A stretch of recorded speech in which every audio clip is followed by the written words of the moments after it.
What would happen if you put in the work to grow your business to multi six, seven, multi seven plus figures, and in the end, you ended up wanting to burn it to the ground? I think that this is something we need to talk about more frequently because I think this is something that happens more often than we realize with business owners scaling their businesses up and then getting themselves really into hot water, not being intentional about the strategy that they have, and then not being able to sustain their business at a high level and having to pull back, restructure things, and then try again. Like this absolutely happens more frequently than you realize it does. And at the same time, I think this fear of this happening is also something that holds people back from growing their businesses because so many people will say things to me like, I don't want to grow to be too big. I think it's going to be too difficult to grow my business too big. So let's talk about how you can structure your business right now as you grow or before you really grow to, the next level in your business to make sure that when you get there, it's not structured in a way that makes you want to shut it all down and go back to being a solopreneur.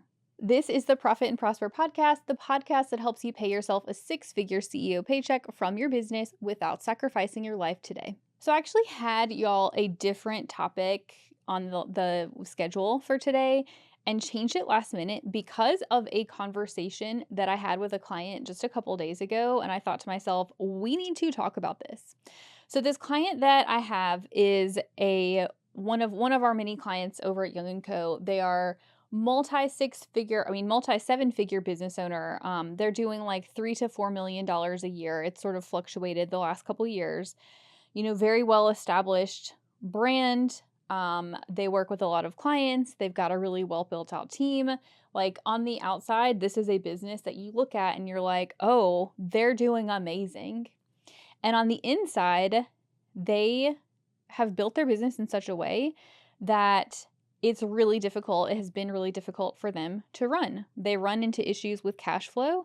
They've had to restructure their team. They've had to restructure a lot of the things that they do in their business.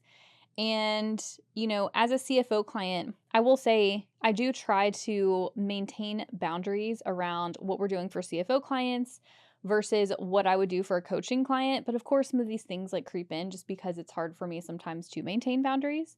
But what I wanted to talk through was, I've seen them, I've had conversations with them recently about they want to talk through like what would it look like to scale back and scale their team back and ultimately be able to pay themselves more money because it's just been difficult for them to continue maintaining the revenue levels that they need in order to support the team structure that they have and the other overhead expenses that they have.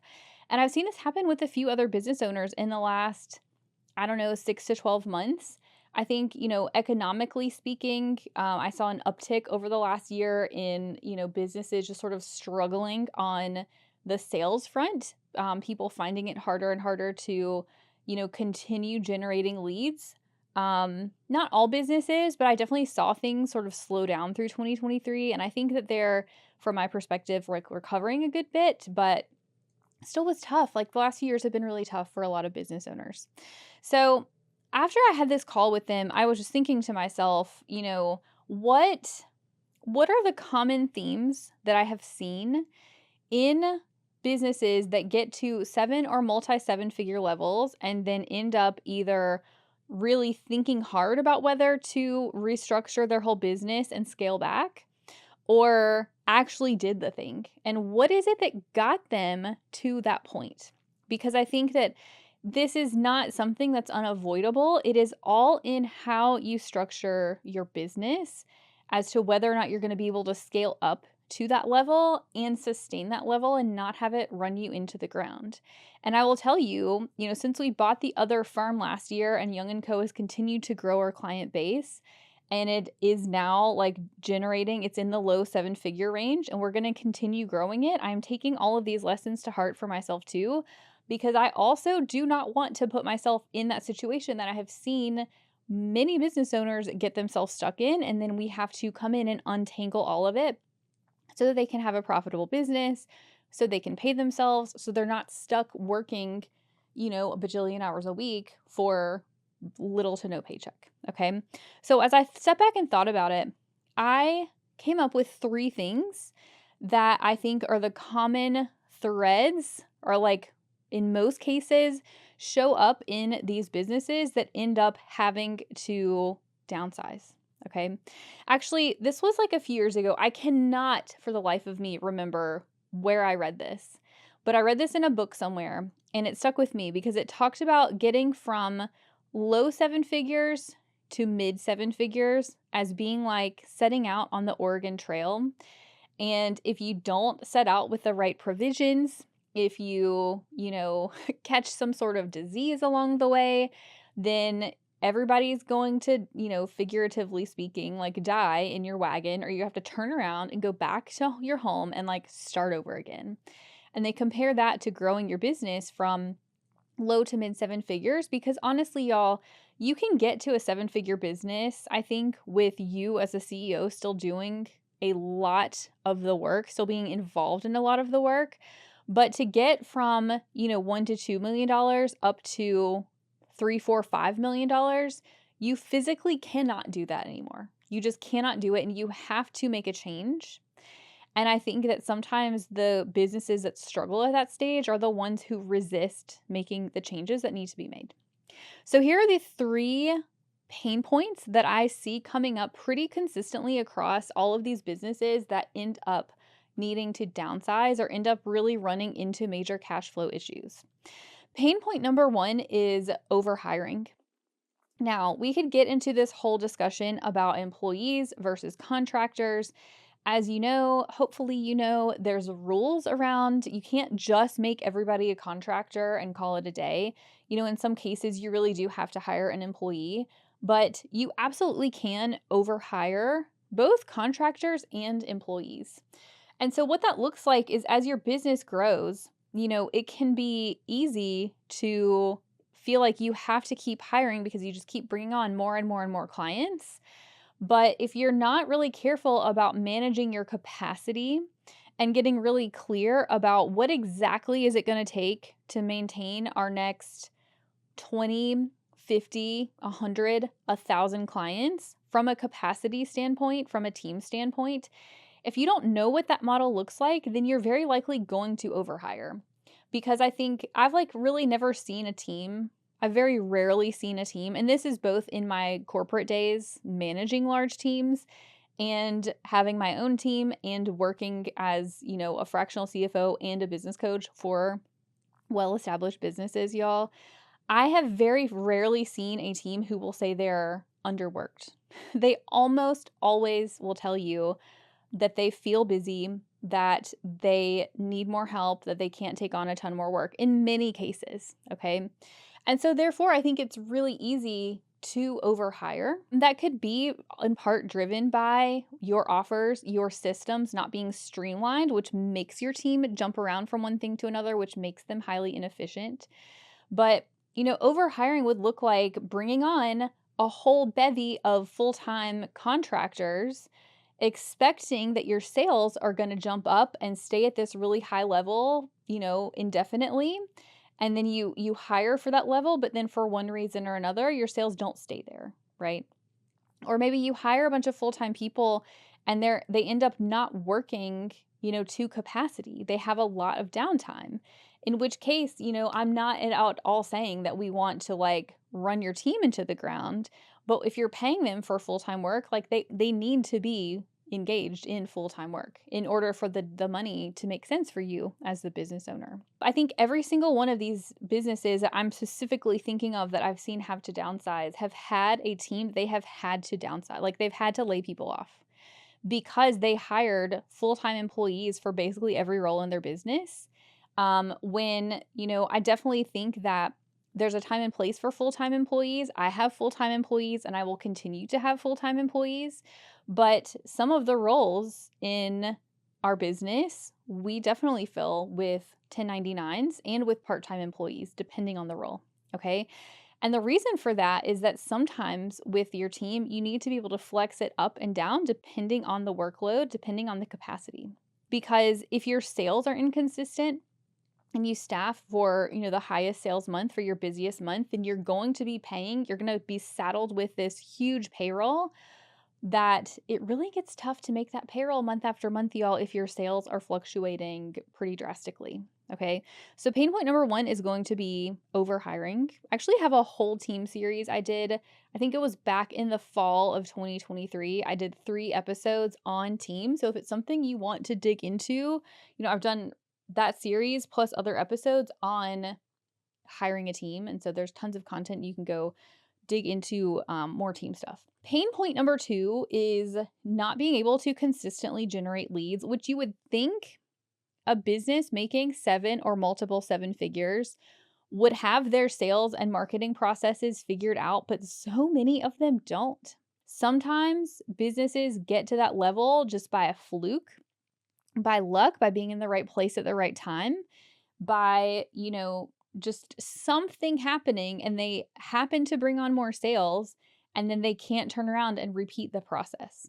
This was one of the things that came up on the call I had with the client last week was I asked them, they were basically saying like, our leads are really dry right now compared to what they normally are. Our pipeline's pretty dry and, we're not sure how to go drum up more business. When I asked them, what marketing channels bring your clients in, if you can't tell me the answer to that, then how are you ever going to expect to have a marketing system that consistently generate leads?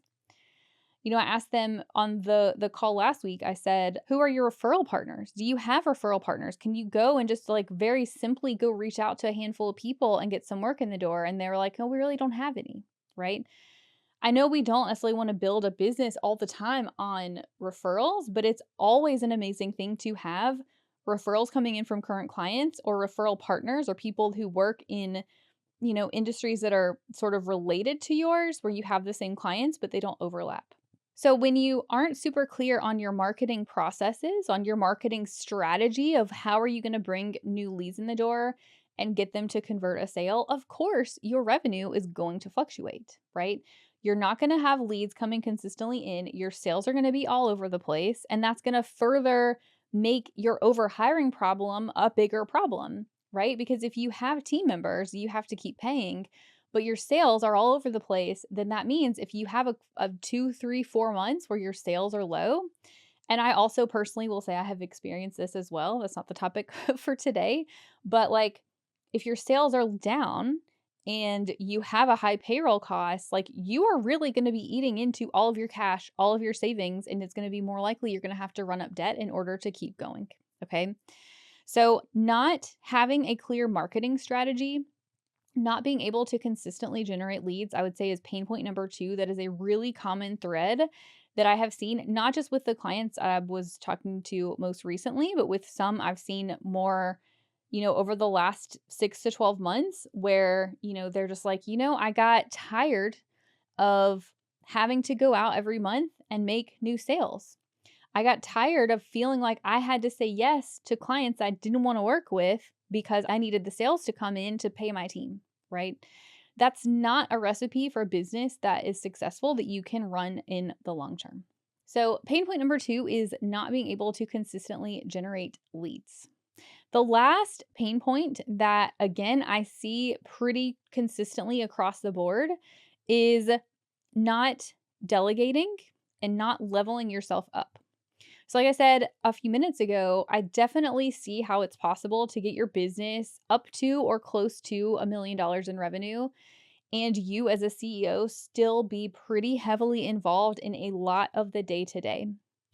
And I feel like there's a little bit of, what's the word? Like dysmorphia? I don't know if that's the word I want to use. But when we think about going from 1 million to 2 million in revenue, sometimes for me, I don't even realize that that's how big of a jump that is, right?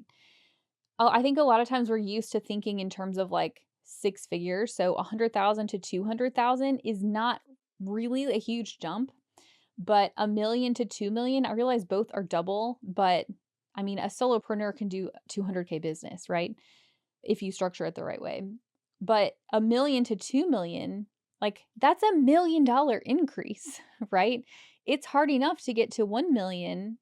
How are you going to get your business to 2 if you are still trying to get yourself involved in every aspect of the day to day. And so the common theme that I have seen is not delegating to the team you have, right? Therefore, further making an overhiring problem worse, because instead of delegating to the team that has capacity, you're keeping more work for yourself, not taking the time to train them, not taking the time to improve your systems and processes to make it easier for them to do the job and for you to step out of the day to day. But if you don't level yourself up, if you don't delegate the day-to-day tasks and like step into the CEO role, that's another thing that's going to add onto your plate that's going to make it that much harder for you to continue running your business. And you're just going to keep building a business that relies on you for so much of the day to day that makes it even harder for you to pull yourself out of. Okay. I've been pretty honest too with myself about how at certain stages of my business in the past, I really have had to work hard to level myself up and to shift the identity that I have and to change the things that I'm doing in my business and really to focus on building out the team and systems I have around the tasks I need to let go of, because the bigger my business gets, the more I really see that I need to focus on the money making tasks. My husband calls it making it rain, right? Being the rainmaker for your business becomes your next task until you get your business big enough to where you even can outsource the rainmaker part, right? We're currently not there yet. So I'm still the rainmaker over at Young & Co. and in my coaching business too, but that's structured a little bit differently. But I cannot make it rain if I am responding, if I'm part of every single client conversation. I cannot make it rain if I have to join every client meeting, if I have to handle every client complaint, if I have to answer every team member question, right? Like if I'm so bogged down in all of these things, if I have to review or have my fingers in every little thing, I physically don't have the time or the energy to do the needle moving stuff that I need to do in order to make money. And so I know for a fact the same can be said for you as well.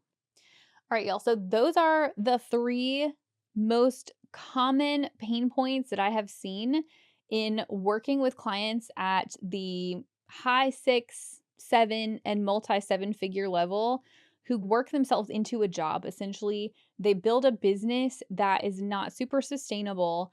And, at that level, when your payroll is 30, 40, $50,000 every single time you run it, having a few months of sales being low, having a few months where things aren't happening because you aren't out doing the things you need to do as the CEO of your business, that can really run you into the ground so fast. So hopefully you take this episode as a lesson of some things to do or to not do in order to be able to grow your business, and maybe don't feel so afraid of growing it, because if you have these pain points already laid out for you, then hopefully we can build a strategy around not doing those things as you grow your business so that you can actually make more money, earn more in terms of your bottom line, and then of course be able to build wealth.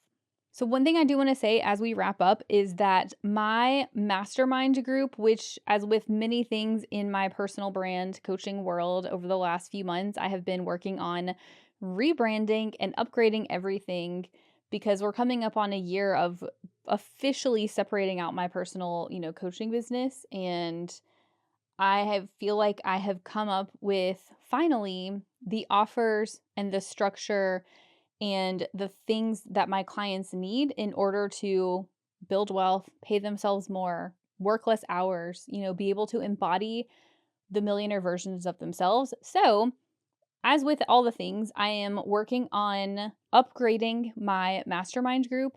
And so, in the month of June, which will be here before we know it, you are going to hear some more about the mastermind group.